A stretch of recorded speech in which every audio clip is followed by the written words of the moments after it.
Hello बच्चों, आज हम कक्षा 7 जेसीईआरटी का प्रश्नावली 4.2 का क्वेश्चन नंबर 16 से सॉल्व करेंगे। और इससे पहले की सभी वीडियो आपको मेरे चैनल पर मिल जाएगी, आप जाके वहाँ से सीख सकते हैं। ठीक है, तो चलिए शुरू करते हैं क्वेश्चन नंबर 16।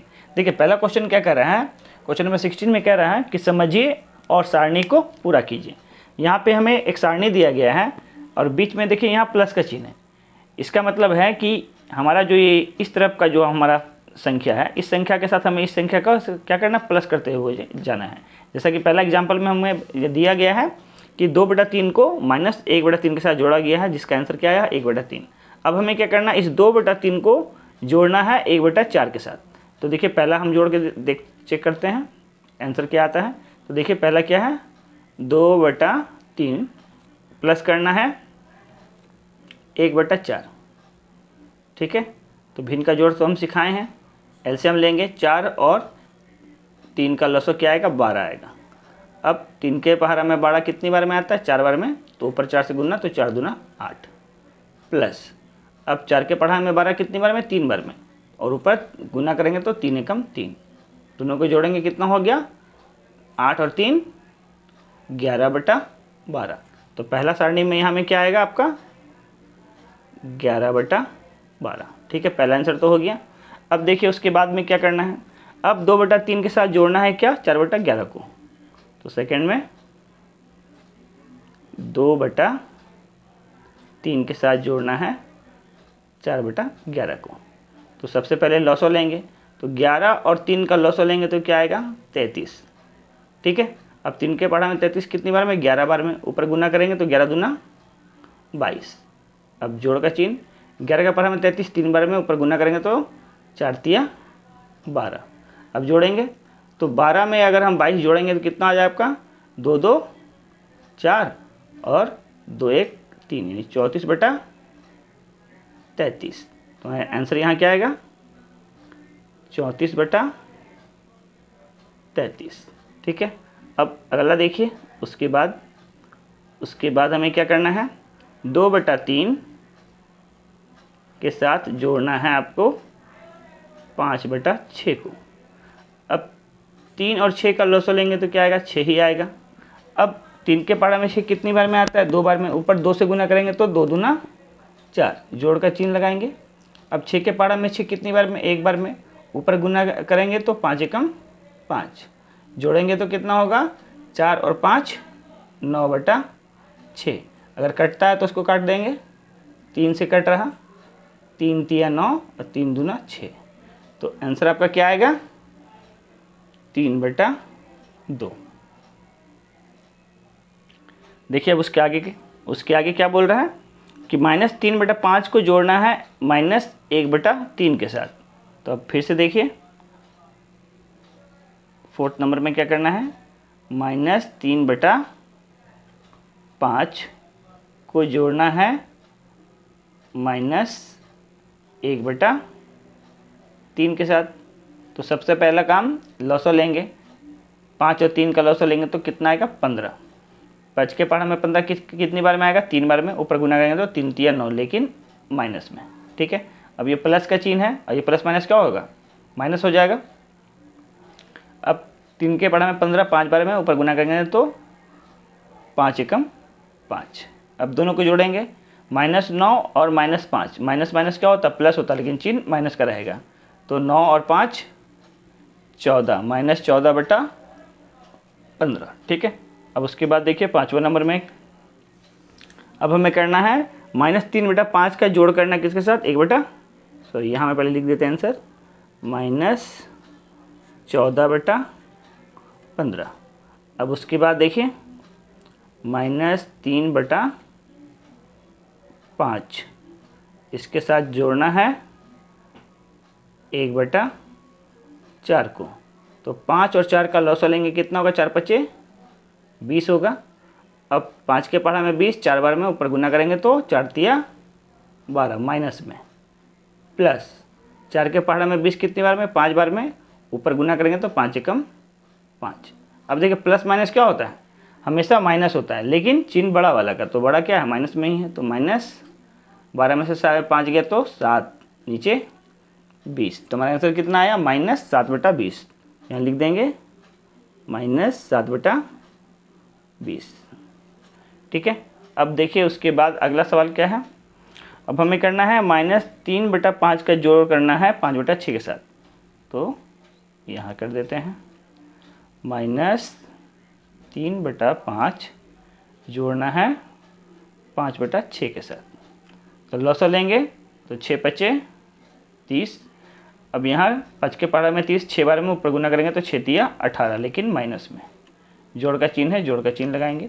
6 का पहाड़ा में 30 कितनी बार में आएगा, 5 बार में, तो 5×5 = 25। अब प्लस माइनस क्या होगा, माइनस होगा, लेकिन चिन्ह बड़ा वाला का, तो बड़ा कौन सा है, अभी जोड़ में है तो प्लस में आएगा आंसर। 25 में 18 गया तो 7, नीचे 30, तो हमारा आंसर कितना आया, 7/30। तो यहाँ लिख देंगे 60/30। चलिए अब इसके आगे देखिए, अब हमें क्या करना है, ये 4/7 का जोड़ करना है -1/3 के साथ। तो लिखेंगे 4/7 जोड़ -1/3। लसो लेंगे तो कितना होगा, 7×3 = 21। देखिए गुना का क्यों हम कर रहे हैं बार बार, क्योंकि 7 और 3 क्या एक आभास संख्या, आभास संख्या मतलब किसी के पहाड़ा में ये 7 और 3 आता ही नहीं है, तो ये क्या हो जाएगा, आपस में गुना हो जाता है, वही हमारा लसो बन जाता है। ठीक है, अब क्या है कि इसको इससे गुना कीजिए, इसको इससे गुना कीजिए, वही हमारा आंसर आएगा। तो अब इस जगह क्या आएगा, 4×3 = 12 आएगा, प्लस माइनस 7 एकम 7, 12 में से 7 को घटाएंगे कितना आएगा, 5, नीचे 21। तो हमारा आंसर यहाँ क्या आएगा, 5/21। ठीक है, अब क्या करना है, 4/7 को जोड़ना है 1/4 के साथ।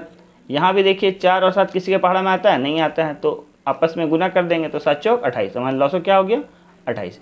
कभी भी अगर गुना करने से लॉसो आता है तो तिरछा तिरछी गुना कीजिए। तो ये कितना हो गया, 4×4 = 16, ये कितना हो गया, 7 एकम 7, तो जोड़ 7, 16 में 7 जोड़ेंगे कितना हो जाएगा, ये 23, नीचे आपका 28।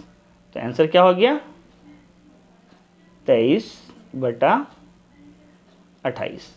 अब उसके बाद क्या करना है, 4/7 का जोड़ करना है 4/11 के साथ। अब यहाँ भी देखिए कि 11 और 7 किसी भी पहाड़ में आता है, नहीं आता है, तो लॉसो क्या होगा, 7 को 11 से गुना कर देंगे तो 77। अब जब गुना करने से लॉसो आया है तो इसको इससे गुना कीजिए, तो यह हो गया 11×4 = 44, जोड़ का चिन्ह लगाइए, और 7×4 = 28।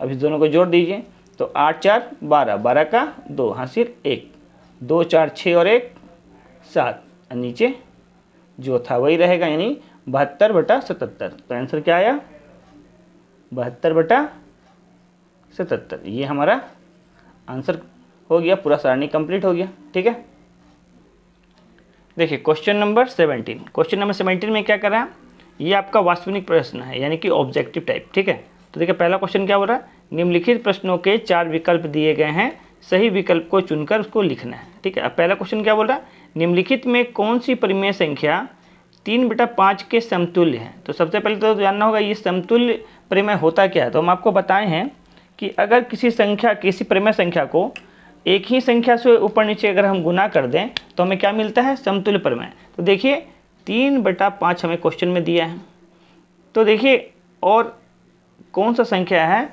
जिसको काटने से हमको बस यही मिलना चाहिए। तो ये 3/4 तो किसी पहाड़ा में आता ही नहीं है, 1/4 किसी पहाड़ा में से कटेगा ही नहीं। ये 6/10 अगर हम काटें तो देखिए हमें क्या मिलता है, तो 6/10, देखिए 2 का पहाड़ा से ये कट रहा, तो 2×3 = 6, ये भी 2 से कट रहा, 2×5 = 10, तो क्या मिला, 3/5 मिला। यानी ये हमारा क्या है, समतुल्य परिमेय संख्या है। तो हमारा आंसर क्या हो जाएगा, ऑप्शन सी, 6/10। अब देखिए अगला क्वेश्चन क्या बोल रहा है किसका व्युत्क्रम परिभाषित नहीं है। तो देखिए 3 का अगर हम व्युत्क्रम करें तो 3 के नीचे कुछ नहीं, मतलब 1 है, जब इसको उल्टा करेंगे तो क्या हो जाएगा, ये 1/3 बन जाएगा। ठीक है, अब देखिए -1 है, इसके नीचे कुछ नहीं है, मतलब 1 है, इसको उल्टा करेंगे तो क्या हो जाएगा, फिर से ये -1/1 ही आ जाएगा। ठीक है, लेकिन अगला देखिए 4 को भी अगर हम उल्टा करेंगे तो क्या हो जाएगा, ये 1/4। लेकिन जब हम 0 को उल्टा करते हैं तो ये कभी भी उल्टा होगा तो 0 ही आएगा, लेकिन ये कभी जो है हमारा ये संख्या परिभाषित नहीं है, क्योंकि ऐसा कभी हो नहीं सकता है, किसी भी संख्या को हम 0 से भाग नहीं लगा सकते हैं, इसलिए ये हमारा क्या हो जाएगा, परिभाषित नहीं है। ठीक है, चलिए अगला क्वेश्चन देखिए, कह रहा है निम्नलिखित में कौन सी धनात्मक परिमेय संख्या है। देखिए धनात्मक कहने का मतलब क्या है, वो आपका जोड़ में होना चाहिए। तो हम आपको बताएं हैं कि ऋणात्मक परिमेय संख्या कैसी होती है, जिसका अंश या हर में से कोई एक माइनस में हो। तो देखिए इसका अंश क्या है, माइनस में है, तो ये क्या हो गया, ऋणात्मक परिमेय संख्या।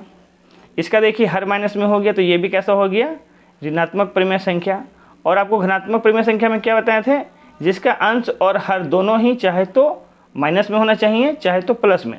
तो देखिए ये दोनों ही क्या है, माइनस में है। तो देखिए -2 बटा -3, ये दोनों माइनस माइनस कट गया तो क्या बन गया, प्लस का 2 बटा 3।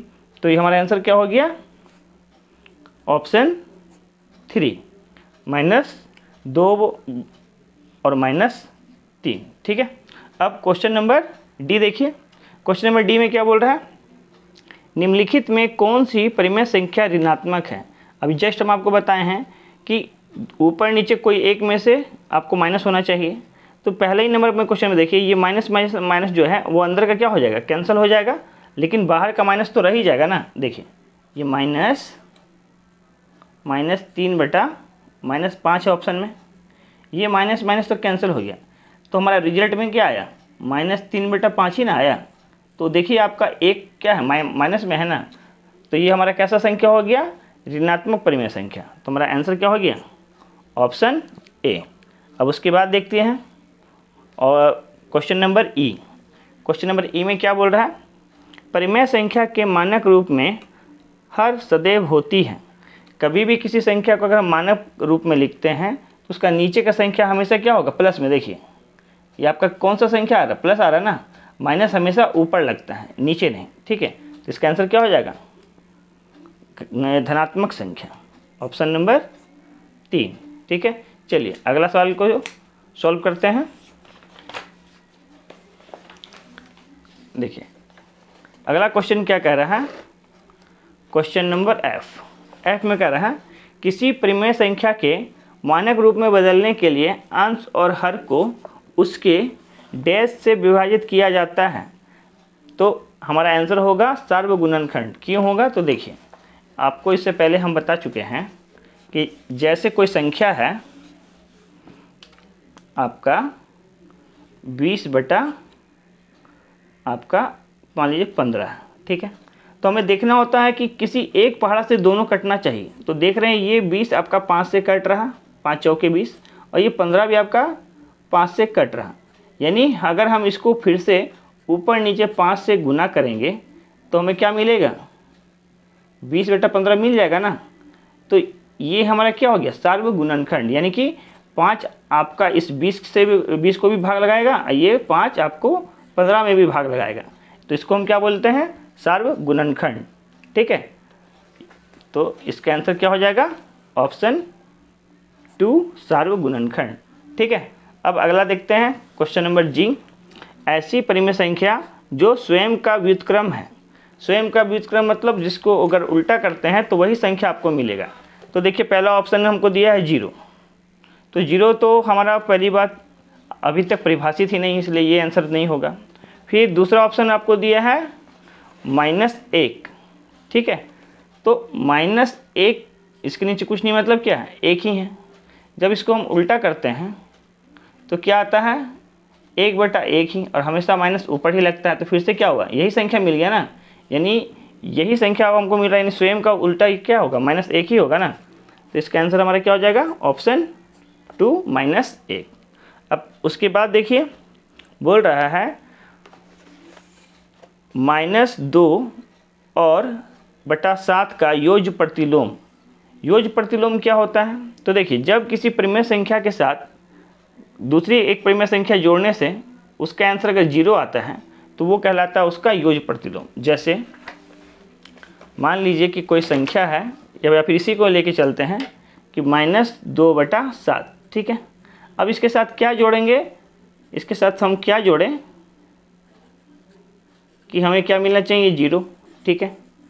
अब ये माइनस वाला चीज़ जब इधर आएगा तो क्या हो जाएगा, ये आपका प्लस में आएगा, यानी x/y का मान क्या आएगा, ये माइनस का चीज़ इधर गया तो क्या होगा, प्लस में आएगा ना। तो आंसर क्या आ गया, +2/7।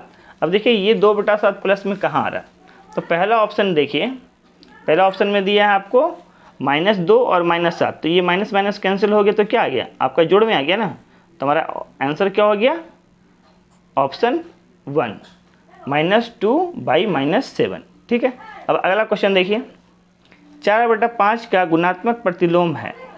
गुणात्मक प्रतिलोम का क्या मतलब है कि संख्या को जस्ट उल्टा कर देना है, 5 चला जाएगा ऊपर और 4 आ जाएगा नीचे। तो ऐसा कौन सा ऑप्शन में है, ऑप्शन 2 में। तो हमारा आंसर क्या हो जाएगा, 5/4 ऑप्शन 2। अब जे नंबर क्वेश्चन को देखते हैं। किसी परिमेय संख्या और उसके गुणात्मक प्रतिलोम का गुणनफल होता है। इस चीज़ को आप समझ लीजिए कि जैसे अगर कोई संख्या है 2/3, अब गुणात्मक प्रतिलोम करने का मतलब है इसी संख्या को उल्टा करके गुना कर रहे हैं। तो 3 चला गया ऊपर और 2 आ गया नीचे, ये 3 से 3 कैंसिल, 2 से 2 कैंसिल, तो आंसर क्या आएगा हमारा 1। यानी योज प्रतिलोम में क्या हो जाता है हमारा, गुणात्मक प्रतिलोम में आंसर क्या आता है, हमेशा 1 आता है। तो इसका आंसर क्या हो जाएगा, ऑप्शन 3 1। ठीक है। अब क्वेश्चन नंबर 18 को देखते हैं। कह रहा है सही कथन के आगे सही का निशान लगाइए। पहला क्वेश्चन है सभी परिमेय संख्या भिन्न है। तो देखिए कभी भी परिमेय संख्या जो होती है सभी भिन्न में नहीं होती है, क्योंकि हम जानते हैं कि परिमेय संख्या क्या होती है, p/q के रूप में होती है। ठीक है। तो अगर हम 2 को बोलें कि 2 क्या आपका परिमेय संख्या है, तो हमारा आंसर होगा हाँ। क्यों, क्योंकि इसके नीचे कुछ नहीं, मतलब क्या 1 है, तो इसको हम p/q के रूप में लिख सकते हैं। ठीक है, पहला शर्त तो ये है।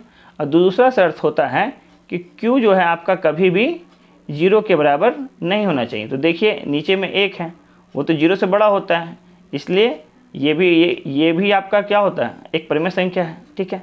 अब तीसरा बोलता है कि p आपका p और q एक पूर्णांक होना चाहिए। p और q क्या होना चाहिए, एक पूर्णांक होना चाहिए। तो हम जानते हैं 1 और 2 दोनों ही क्या है, एक पूर्णांक है, इसलिए ये तीनों ही कंडीशन क्या हो रहा है, फुलफिल कर रहा है ना। तो ये हमारा क्या होगा, एक परिमेय संख्या होगा, जो कि आपका 2 क्या है, एक भिन्न संख्या नहीं है, एक पूर्ण संख्या है। ठीक है। तो इसलिए हमारा ये आंसर क्या हो जाएगा, रॉन्ग हो जाएगा, ये आंसर रॉन्ग हो जाएगा। अब अगला क्या बोल रहा है, 2 परिमेय संख्याओं का अंतर सदैव एक परिमेय संख्या होती है। तो चलिए इसको हम चेक करके देखते हैं। अगर मान के चले कि 2 आपका, अभी हम देखें कि 2 क्या है, एक परिमेय संख्या है, तो 3 भी क्या होगा, परिमेय संख्या होगा। तो अगर 3 में से 1 को घटाएं तो क्या आएगा, 2, और 2 एक क्या है आपका परिमेय संख्या, क्योंकि इसके नीचे कुछ नहीं, मतलब क्या है, 1 ही है। तो ये आपका p/q के रूप में आ रहा है, अभी जस्ट हम आपको बताएं। ठीक है। तो आंसर हमारा क्या हो जाएगा कि ये आपका सही है, क्योंकि हमेशा परिमेय संख्या क्या होगा, p/q के रूप में ही होगा ना, तो वो भी एक आपका परिमेय संख्या ही है। ठीक है। अब चलिए, 2 परिमेय संख्याओं का योगफल सदैव एक परिमेय संख्या होती है। अभी आप चेक कर लीजिए, वो भी आपका क्या है, सही होगा। और किसी धनात्मक संख्या के अंश और हर सदैव धनात्मक होते हैं। तो देखिए जहाँ भी आपका धनात्मक संख्या आ गया तो उसका अंश और हर कैसा होगा, हमेशा ही प्लस में ही होगा। ठीक है, तभी जाके वो क्या कहलाएगा, धनात्मक संख्या कहलाएगा। चाहे तो वो दोनों माइनस में होगा, चाहे तो दोनों आपको प्लस में होगा। तो अगर दोनों माइनस में होगा तो काट के क्या होगा, दोनों फिर से आंसर क्या आ जाएगा, प्लस में ही आ जाएगा। ठीक है। अब क्या बोल रहा है, 0 एक धनात्मक संख्या है, तो नहीं, 0 को ना ही हम धनात्मक बोलते हैं और ना ही आपको ऋणात्मक बोलते हैं, इसलिए ऐसा कहना क्या होगा, रॉन्ग हो जाएगा। ठीक है। तो इस क्वेश्चन के साथ आपका चैप्टर 4.2 कंप्लीट होता है। अगर आपको मेरा वीडियो अच्छा लगा तो अपने दोस्तों तक शेयर कीजिए और इस वीडियो को लाइक कीजिएगा। Thank you for watching my video.